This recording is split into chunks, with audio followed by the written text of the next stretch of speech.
everybody! Welcome back to my channel! For today's video, tuturuan ko po kayo kung paano gumawa ng YouTube thumbnails. At kung bago ka dito, subscribe mo na yan! And keep on watching!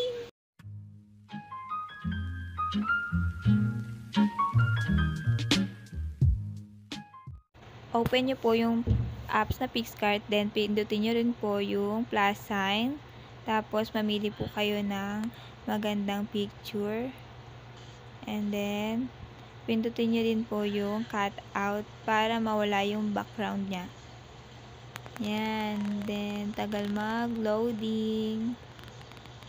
Tapos, yung mga walang red, lagyan nyo po ng red.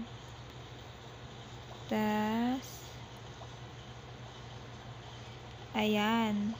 Tapos na. Tapos, pindutin nyo po yung arrow sa taas. Sa taas ng yan. At, isave nyo po. Tapos na sa Picsart. Then, punta naman po kayo sa Pixellab. Punta kayo sa image size. Lagay nyo po yung 720. Tapos, mamimili po tayo ng background sa gallery ko. At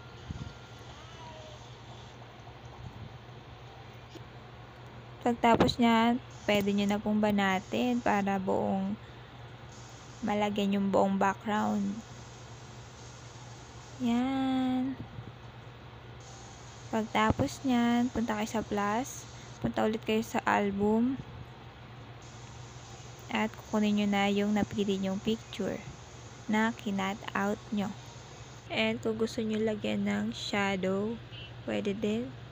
Pindutin nyo po yung stroke. Then, ayan, adjust lang para makita nyo yung background niya. Shadow. Meanwhile, At pindutin nyo po yung A sa baba, yung plus din po, at mag-edit na po ng text.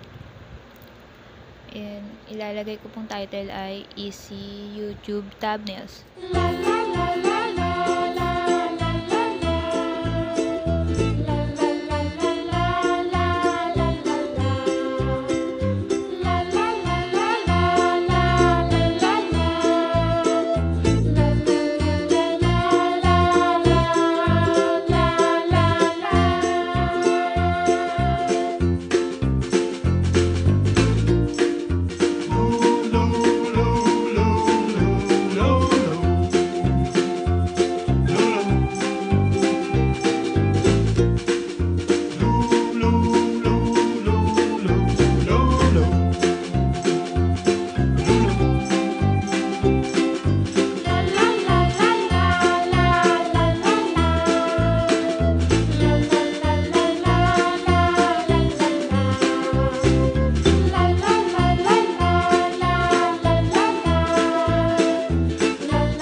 And ayan po, pinagsabay-sabay ko na lang siyang lagyan ng mga color.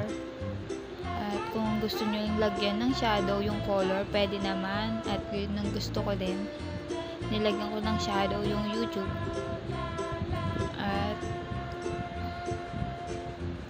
ayan, tapos na sa color. Then, nag-add lang ako ng ibang picture na pang-design sa thumbnails ko.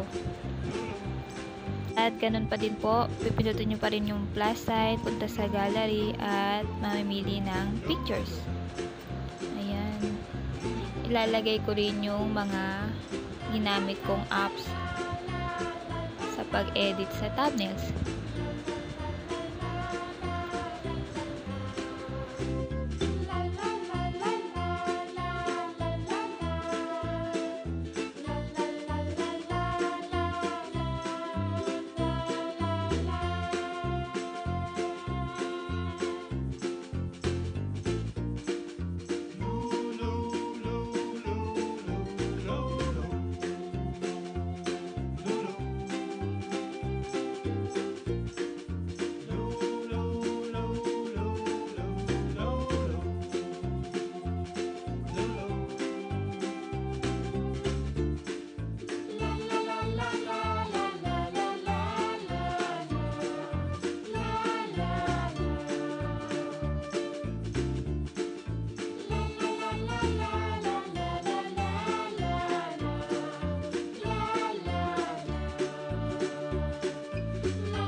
po, tapos na po ang easy YouTube thumbnails tutorial ko sa inyo.